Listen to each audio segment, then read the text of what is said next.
جواب دے دیا وہ والا جو رب نے مجھے پہلے سے بتا دیا ہے۔ سبحان اللہ۔ اس کملی کو آگے کیا اور جو بیٹھے تھے ان سے پوچھا میں تمہیں یہ کملی دوں تو کیا کرو گے؟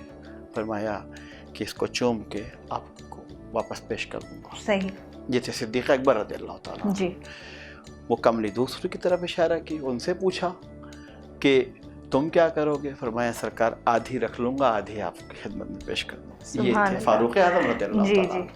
تیسری بار ان کو دی جن کا جواب تھا کہ میں اس کے ٹکڑے کروں گا اور تبرک میں امت میں بانٹ دوں گا۔ یہ کون ہو سکتے ہیں؟ عثمان غنی کے علاوہ کوئی ہو سکتا ہے اتنا سخی؟ تو وہ تبرک انہوں نے کہا میں سب میں تقسیم کر دوں گا۔ چوتھے کے پاس کملی پوچھا تم کیا کرو گے؟ انہوں نے عرض کیا کہ یا رسول اللہ اس کملی یہ کالی ہے، اس سے میں پردہ پوشی کروں گا۔ آقا نے وہ کملی ان کو دی، کہا علی پردہ پوشی ہی تو درویشی ہے۔ سبحان اللہ۔ تو خانقاہی نظام کی بنیاد پردہ پیشی ہے، اور پردہ پوشی ہی کے آغاز کے لیے جب بھی کوئی مرید ہونے آتا ہے، بیعت ہونے آتا ہے، تو پہلے اس سے توبہ اور استغفار کرائی جاتی ہے۔ صحیح۔ کیونکہ پہلے توبہ تو اس سے کرا دی کہ جو کچھ تو نے کیا ہے اس سے دھل جا، استغفار یہ ہے کہ جو کچھ تو نے کیا ہے ہم پردہ پوشی بھی کرتے رہیں گے۔ یہی کام مرشدین کا رہا۔ خانقاہی نظام رسول اللہ صلی اللہ علیہ وسلم کی صبح معراج سے شروع ہو گیا تھا وہیں سے۔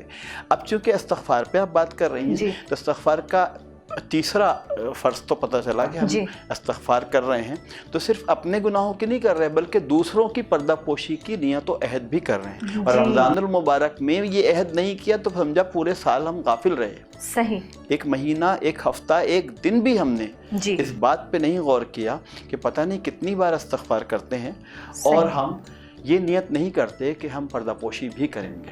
صحیح۔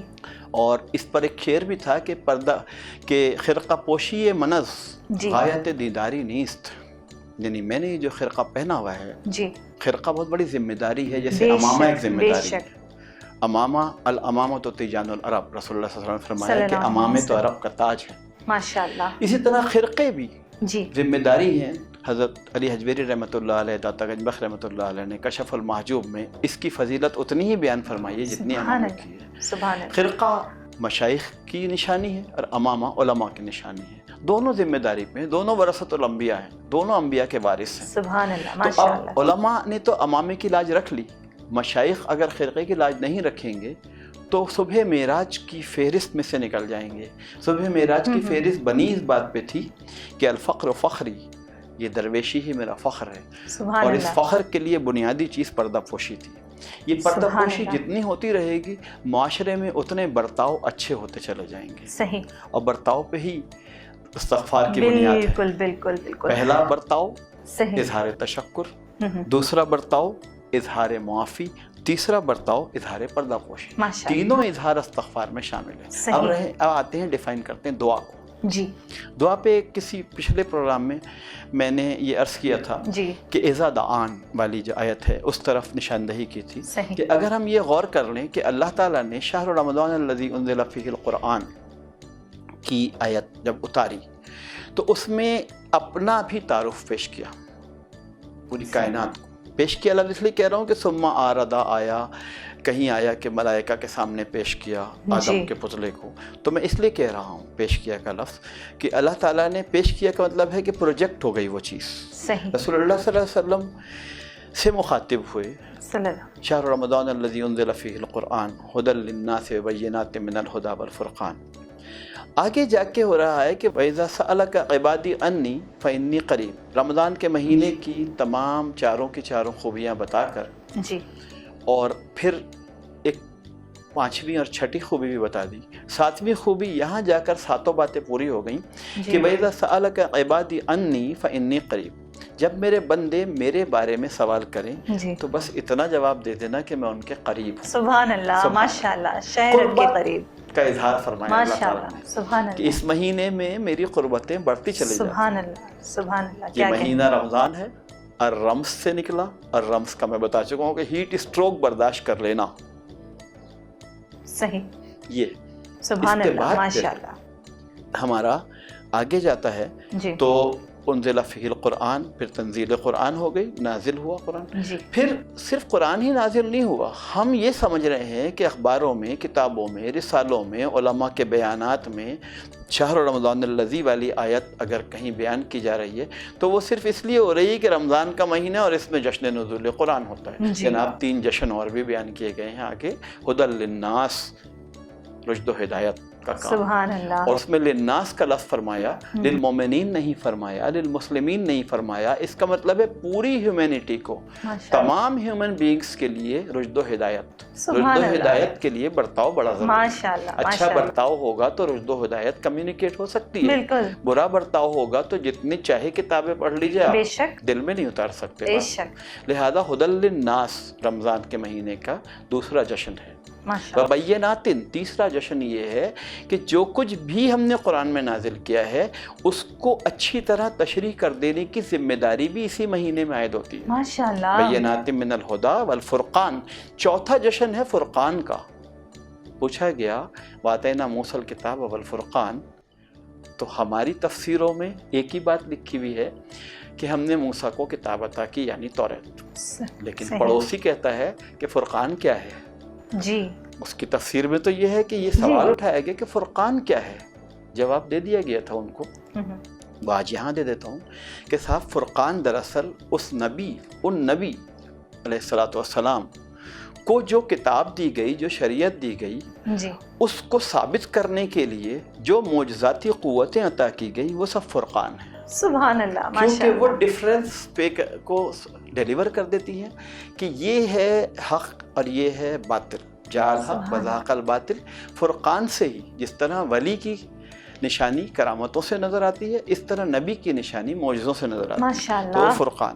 تو یہ 4 ذمہ داریوں، 4 جشن منانے کا استقبال ہے، ایک کا سبحان نہیں۔ اللہ، کیا ہم بات ہے، فیسٹیویٹ کر رہے ہیں رمضان کو جی اس لیے بھی کہ قرآن نازل ہوا، بے شک۔ اس لیے بھی کہ رشد و ہدایت کا مہینہ ہے، اس لیے بھی کہ لوگوں کو اس میں کھول کھول کے تشریح بیان کی جائے، موقع ہے کیونکہ نزول قرآن کا جشن منا رہی ہے قوم، صحیح، تو یہ اس سے زیادہ اچھا وقت کون سا ہوگا؟ بے شک۔ دنیا میں اویئرنیس، آگاہی مہم، کیمپین چلتی کب ہے؟ جب اس کا موقع آتا ہے نا؟ بالکل، ایسے ہی ہوتا ہے نا، ہم بالکل۔ 14 اگست کے جھنڈے 14 اگست کو ہی لگاتے ہیں، جی ہم عید کی چیزیں عید میں ہی کرتے ہیں۔ تو جب یہاں یہ معاملہ آ گیا کہ ہمیں بیناتن والا جشن بھی منانا ہے تو تمام علماء کرام، تمام مشائخ، ہر وہ شخص، میڈیا، سب کی ذمہ داری بن گئی جی۔ کہ اب قرآن کی تشریح کا موسم آ گیا ہے، تو بالکل، خوب بالکل۔ قرآن کی تشریحیں کی جائیں، جی۔ قرآن کی ریسرچ کی جائے۔ آخری بات کہہ دوں کہ افلا یتدبرون القرآن ام علی قلوب اقفالها، اس جشن کا حق یہ ہے کہ قرآن کی ریسرچ کھول دی جائے۔ سبحان اللہ، سبحان اللہ، ماشاء اللہ۔ اس کے ساتھ ہی ذوق رمضان ٹرانسمیشن میں ہم بڑھنا چاہیں گے ایک بہت ہی خوبصورت نعتیہ کلام کی جانب، اور میں درخواست گزار ہوں ذیشان تراب خان سے کہ وہ نعت رسول مقبول صلی اللہ علیہ وآلہ وسلم پیش کرنے کی سعادت حاصل کریں۔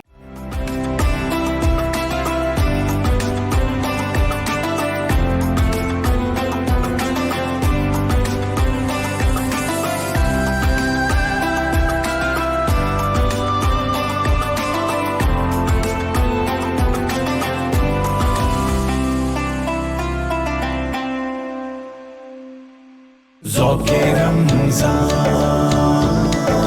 ذوق رمضان، حضور ایسا کوئی انتظام ہو جائے، حضور ایسا کوئی انتظام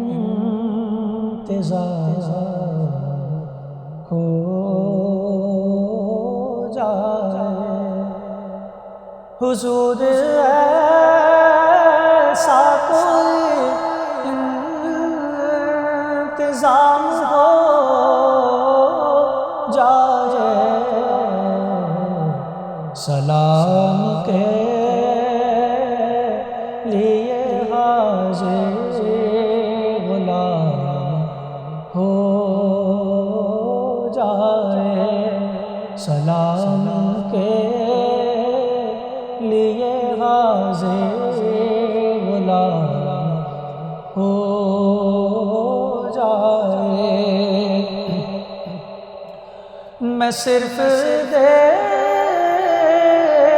لوں ایک بار سبز گنبد کو، میں صرف دیکھ لوں ایک بار سبز گنبد کو، بلا سے پھر میری دنیا میں شام ہو جائے، بلا سے پھر میری دنیا میں شام ہو جائے، تجلیات سے بھر لوں میں اپنا کاسہ جہاں، تجلیات سے بھر لوں میں اپنا کاسہ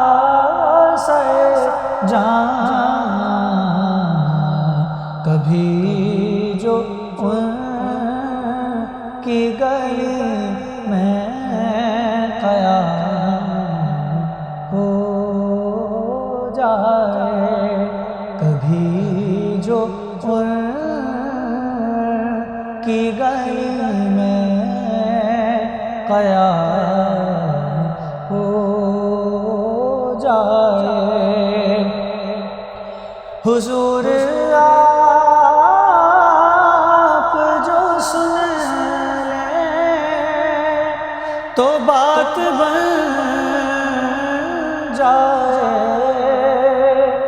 حضور آپ جو سن لیں تو بات بن جائے، حضور آپ جو کہہ دیں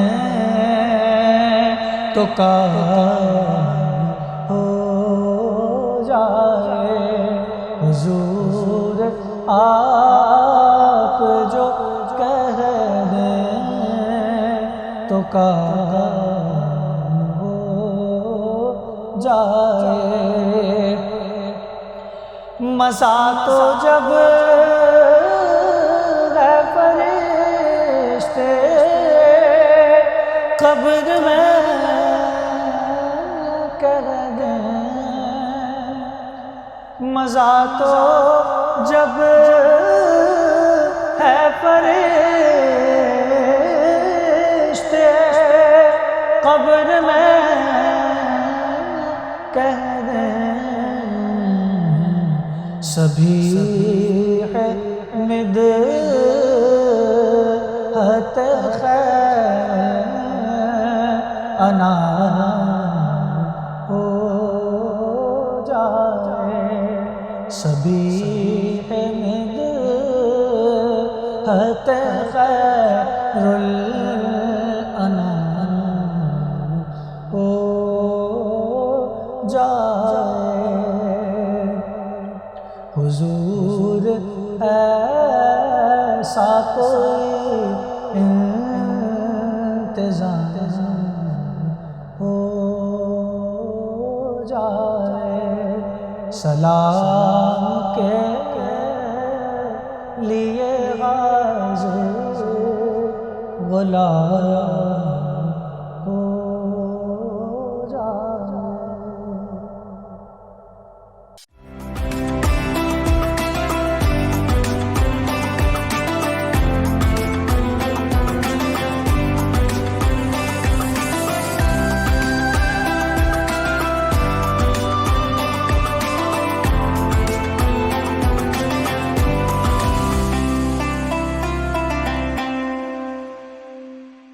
ذوق رمضان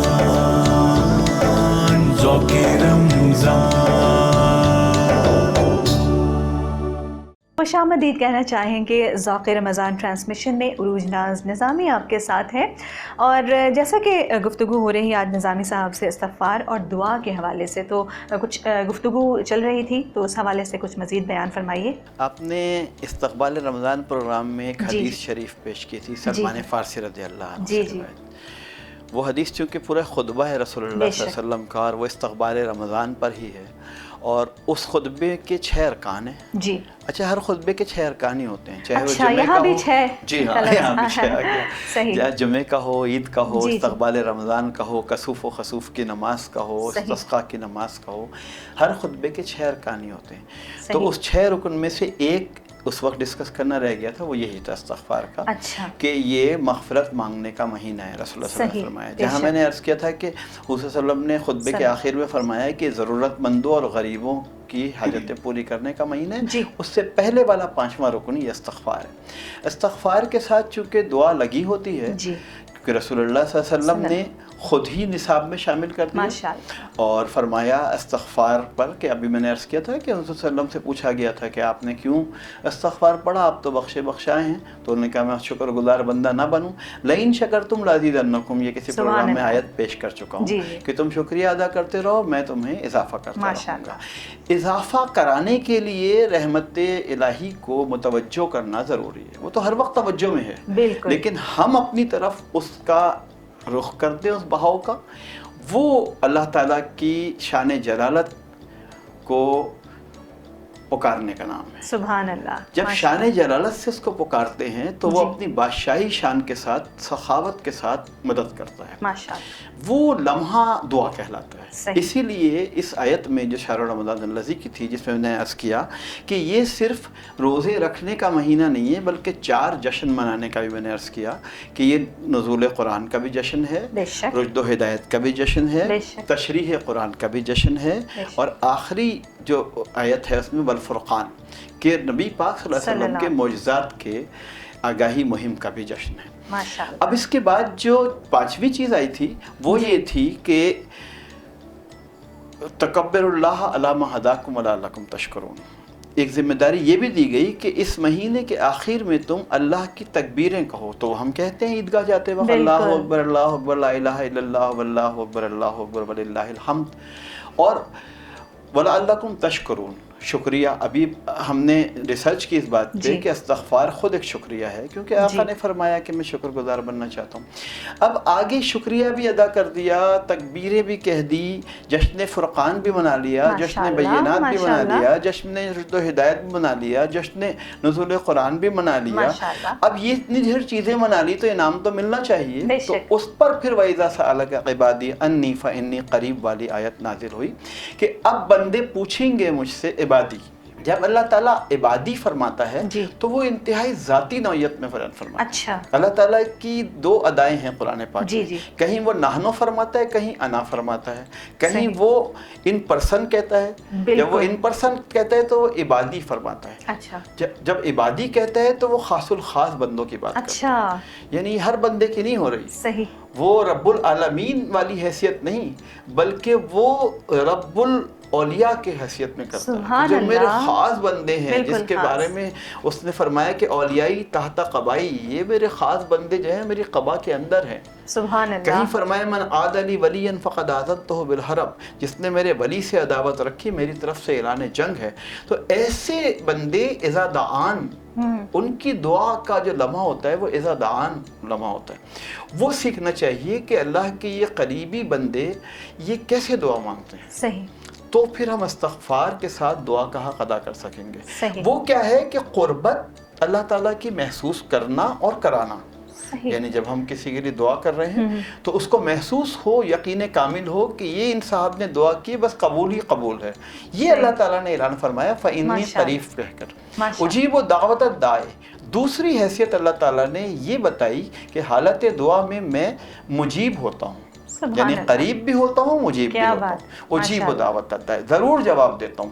ہم کیا سوچتے ہیں کہ کیا وہ جو عزیز میاں قبال نے نہیں کہا تھا کیسا بیٹھا سن رہا ہے جیسے سنتا ہی نہیں، کیسا بیٹھا دیکھتا ہے جیسے دیکھا ہی نہیں۔ صاحب وہ دیکھ بھی رہا ہے، سن بھی رہا بے ہے، شک، بے شک۔ اور ایک اور اعلان کیا اس نے کہ اجیبوں میں جواب بھی دیتا ہوں۔ کیا بات، اب صاحب ماشاء اللہ۔ جواب تو آ گیا، آپ سبحان کے اللہ۔ ریسیونگ سگنل کمزور ہیں، آپ ریسیو نہیں کر پا رہے ہیں ان کو۔ صحیح۔ جواب تو وہاں سے ریلیز ہو گیا ہے، اور صحیح۔ آقا نے بتایا ہے کہ اللہ تعالیٰ کا جواب صحیح۔ دعا 3 طرح سے ملتا ہے ہمیں۔ جی۔ ایک یہ کہ وہ دعا اسی وقت قبول ہو جاتی ہے، صحیح۔ ایک یہ کہ اس دعا کا نعم البدل عطا فرما جی۔ دیتا ہے، اور ایک وہ ہوتا ہے کہ اس دعا میں کہیں یہ معاملہ آ جاتا ہے کہ عسیٰ ان تکرہوا شیئا وہو خیر لکم وعسیٰ ان تحبوا شیئا وہو شر لکم، کہ ہو سکتا ہے کہ جس معاملے میں تم خیر سمجھ رہے ہو اسی میں شر پوشیدہ ہو، اور جس معاملے میں تم شر سمجھ رہے ہو اسی میں کہیں خیر ہو۔ تو یہ انالیسس اللہ تعالیٰ اپنی طرف رکھ لیتا ہے کہ میں خود انالیسس کروں گا کہ تمہاری یہ دعا قبول ہوگی۔ تو تینوں جواب ہوتے ہیں۔ بعض دفعہ ایسا ہوتا ہے کہ دعا کا جواب خواب میں آ جاتا ہے، آپ محسوس کیجئے گا کبھی۔ صحیح۔ تو یہ سارا معاملہ ہوتا ہے۔ دعا کی آپ کو ڈیفینیشن پتہ چل گئی کہ 3 چیزیں ہوتی ہیں، ایک خواب میں جواب پتہ چلتا ہے، ماشاء آپ کسی معبر کو، خواب کی تعبیر جاننے والے عالم کو خواب بتائیں گے، وہ کہے گا آپ کی فلاں دعا قبول ہونے والی ہے۔ صحیح۔ ایک وہ ہوتا ہے کہ آپ کو اللہ کی قربت محسوس ہو، کہ آپ محسوس کریں کہ اللہ کے بہت قریب ہیں۔ ماشاء اور اللہ۔ دعا کا تیسری ڈیفینیشن یہ ہے کہ آپ اللہ تعالیٰ کے جواب کا یقین رکھیں۔ باخر دعوانا ان الحمدللہ رب العالمین۔ اسی موقع پہ میں بٹیا آپ سے کہوں گا کہ میرا دل چاہ رہا ہے کہ ریسرچرز کو سنوں۔ جی جی۔ یہ سال 2021 ہے ریسرچرز کا سال۔ اچھا۔ ہاں، اس میں خوب ریسرچیں ہوں، تو جو نئے آ رہے ہیں اس راہ میں ریسرچ کر رہے ہیں، جی جی۔ اور وہ اسلامک ریسرچ کر رہے ہیں اور خود سے کر رہے ہیں، کسی یونیورسٹی نے ان کو یہ اسائنمنٹ نہیں دیا، بالکل۔ وہ خود سے کر رہے ہیں۔ تو میں چاہ رہا ہوں کہ آپ کسی ریسرچر کو بلائیں، میں بھی سنوں، آپ بھی سنیں، وہ اور دیکھیں انہوں نے کیا ریسرچ کی نا۔ جی جی۔ تو کوئی ہے آپ کی نظر میں؟ بالکل، ہمارے ساتھ قرآن ریسرچ اچھا، آپ کے پاس اسکالر موجود ہوتے ہیں؟ بالکل موجود ہیں، ہاں۔ اور اس وقت ہمارے ساتھ عدنان ظفر صاحب موجود ارے ہیں، واہ، اور یہ نام میرا سنا ہوا ہے۔ ہاں، اور انہوں نے کوئی اچھی ریسرچ کی تھی جس جی کی وہاں یونیورسٹی تک پہنچ گئی تھی گونج۔ ماشاءاللہ، ماشاءاللہ۔ تو اچھی بات ہے کہ ہمیں وہ گونج سنائی دے۔ بالکل، آئیے ہم سب مل کر سنتے میں ہیں۔ ان کو خود دعوت دیتا ہوں۔ عدنان ظفر، جی جی۔ عدنان ظفر صاحب، بہت بہت مجھے خوشی ہوگی کہ آپ یہ جگہ سنبھالیں۔ ہم جیسے لوگ تو ریسرچ نہیں پیش کرتے۔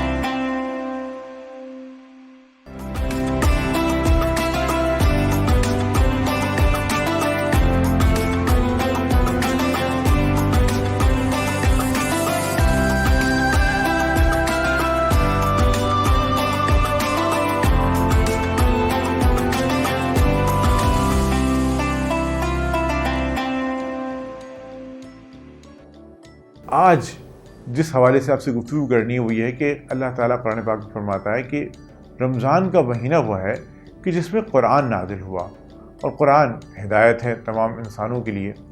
تو رمضان کے مہینے میں ہی قرآن کو کیوں نازل کیا گیا؟ سوال اٹھتا ہے نا، یہ بالکل یہ سوال ذہن میں آتا ہے کہ قرآن شعبان میں بھی نازل ہو سکتا تھا، محرم میں بھی، سفر میں بھی، پھر رمضان میں کیوں نازل ہوا؟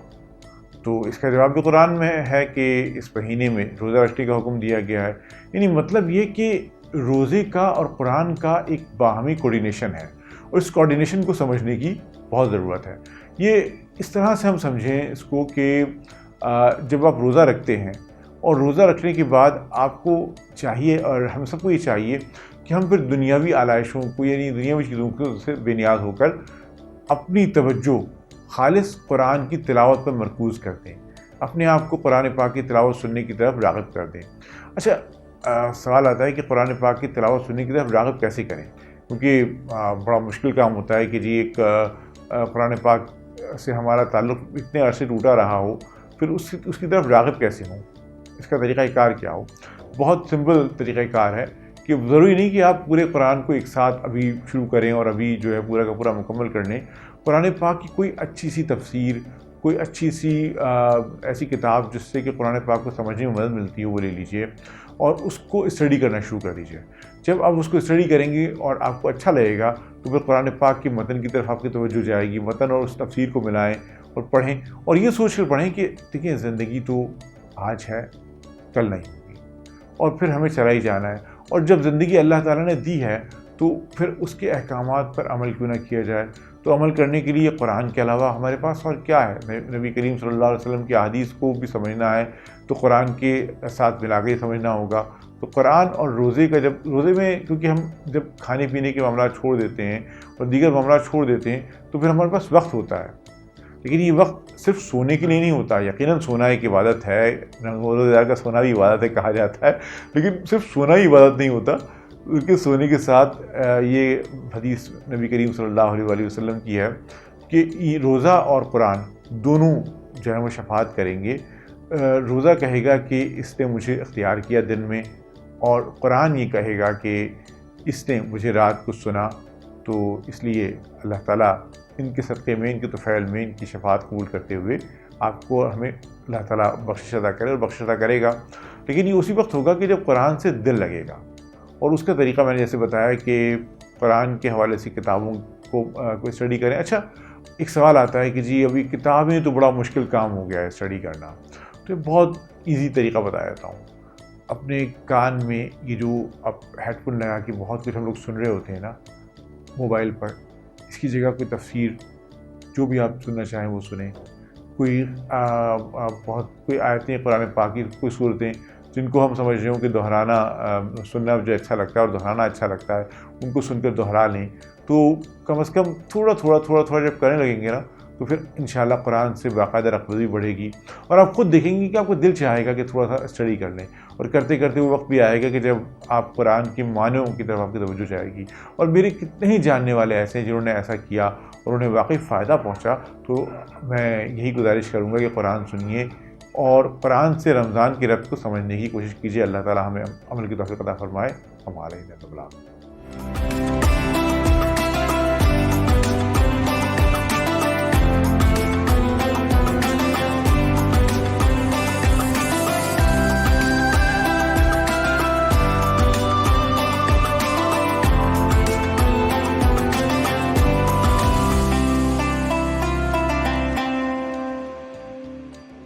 ذوق رمضان, ذوق رمضان. اعوذ باللہ من الشیطان الرجیم, بسم اللہ الرحمن الرحیم. ذوق رمضان افطار ٹرانسمیشن میں عروج ناز نظامی آپ کے ساتھ ہے. ابن ماجہ میں درج حدیث کے مطابق حضرت ابن عباس رضی اللہ تعالیٰ عنہ سے روایت ہے کہ جو شخص استغفار کو اپنے اوپر لازم کر لے تو اللہ اس کے لیے تنگی سے نکلنے کا راستہ بنا دیتا ہے اور اسے ہر غم اور پریشانی سے نجات دیتا ہے اور اسے ایسی جگہ سے رزق عطا فرماتا ہے جہاں سے اس کا گمان بھی نہیں ہوتا. معزز ناظرین, استغفار کے حوالے سے ایک بہت ہی خوبصورت سی حدیث ہم نے اپنی نشریات میں شامل کی.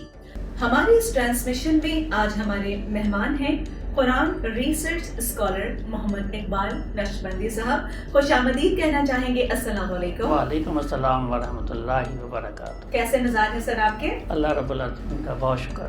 اور روزے کیسے گزر رہے ہیں آپ کے؟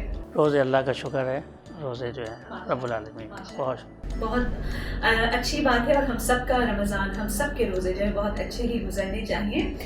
جیسا کہ سر ہم نے استغفار کے حوالے سے ابن ماجہ میں درج حدیث کو اپنی اس نشریات میں شامل کیا, تو استغفار کے حوالے سے آج کا ہمارا موضوع ہے اس نشریات کا. آپ اس بارے میں ہمارے دیکھنے والوں سے کیا شیئر کرنا چاہیں گے؟ بسم اللہ الرحمن الرحیم. نحمدہ و نصلی علی رسولہ الکریم. اما بعد, فاعوذ باللہ من الشیطان الرجیم. بسم اللہ الرحمن الرحیم.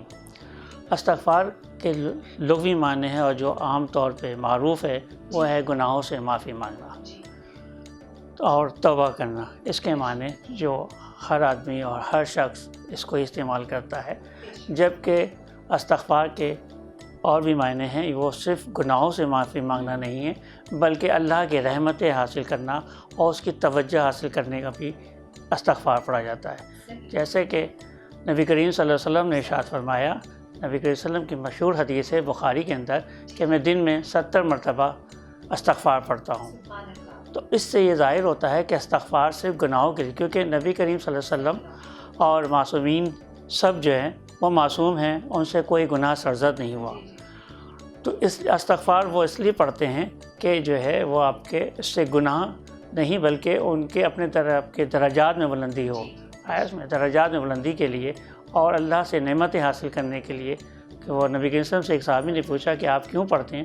تو آپ نے کہا میں اللہ کا شکر ادا نہ کروں آیت میں کہ اس نے اپنی نعمتیں حاصل کی ہیں۔ تو اس کا یہ میں نے، اور پھر اس کے بعد سورہ ہود کے اندر ارشاد فرمایا اللہ تعالیٰ نے، اس کا مفہوم ہے کہ تم مجھ سے معافی مانگو اور میں آپ سے قریب ہوں۔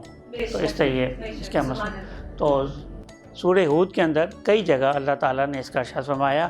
حضرت شعیب علیہ السلام سے کہا کہ اپنی قوم سے کہو کہ وہ استغفار پڑھیں، حضرت صالح علیہ السلام سے کہا کہ اپنی قوم سے کہیں کہ وہ استغفار پڑھیں، حضرت ابراہیم علیہ السلام نے بھی جامع دعا کی، سورہ ابراہیم کے اندر موجود ہے، ربنا اغفر لی ولوالدی وللمؤمنین یوم یقوم الحساب، اے میرے رب مجھے بخش دے، میرے والدین کو بخش دے اور میرے مومنین کو بخش دے اس دن جس دن حساب کتاب کا دن قائم ہو۔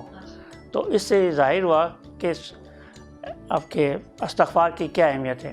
اللہ تعالیٰ نے سورہ بقرہ کے اندر بھی اس کا ارشاد فرمایا، سمعنا واطعنا غفرانک ربنا والیک المصیر، ہم نے سنا اور اطاعت کی اور ہم ہی آخر، اور ہمیں بخش دے یا رب العالمین، اور آخر میں ہم نے پلٹنے والے ہیں۔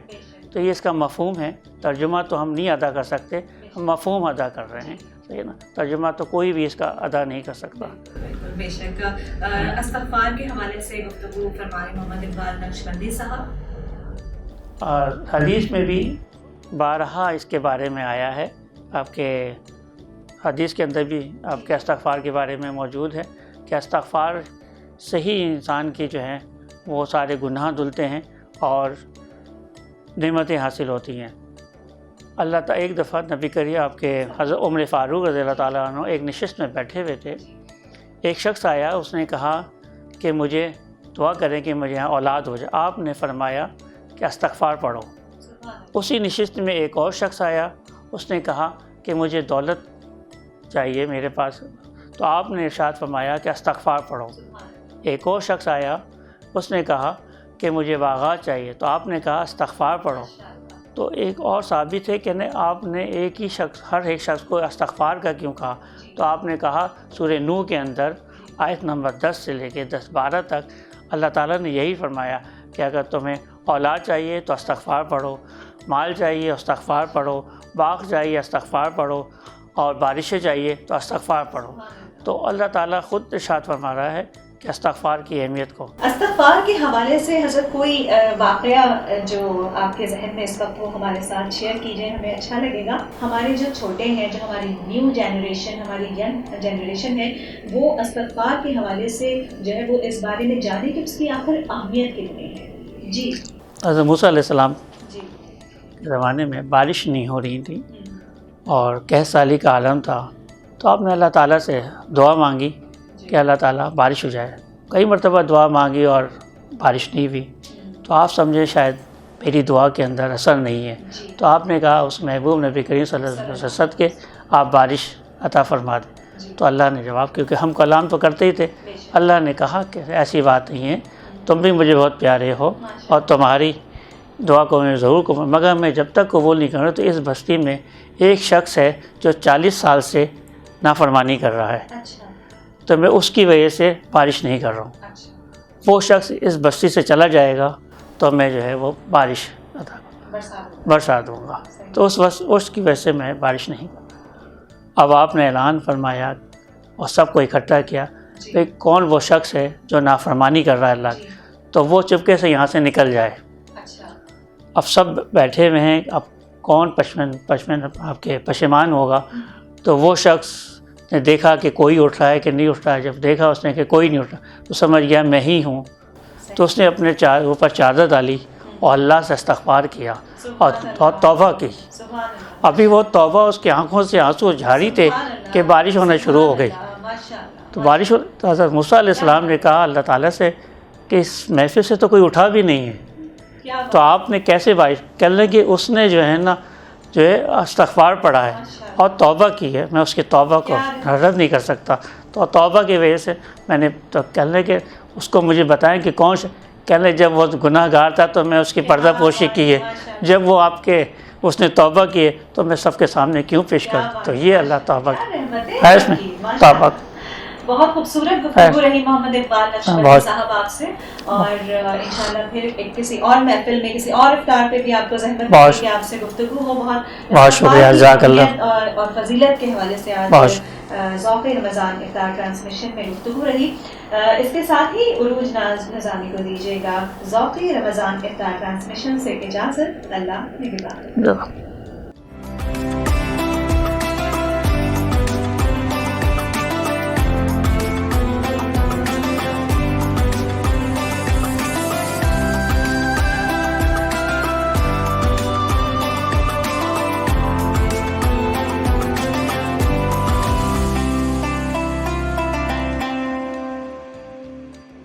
ذوق رمضان، ذوق رمضان، ذوق رمضان۔